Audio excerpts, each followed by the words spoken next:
I want to show you how to zip multiple folders on a Mac at the same time so they are zipped individually.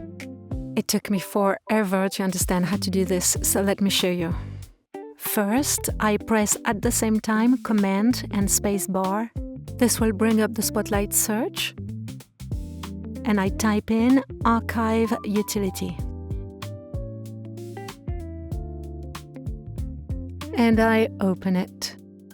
Now, inside Archive Utility, I go to Settings, and I make sure that here it says Use Archive Format Zip Archive. I can exit. I have my Archive Utility here. So I can just take all of the folders I want to zip, and I'm gonna drag them to the Archive Utility here. And there we go, it's zipping everything individually automatically. It's like magic. It took me hours to figure it out. I hope it helps.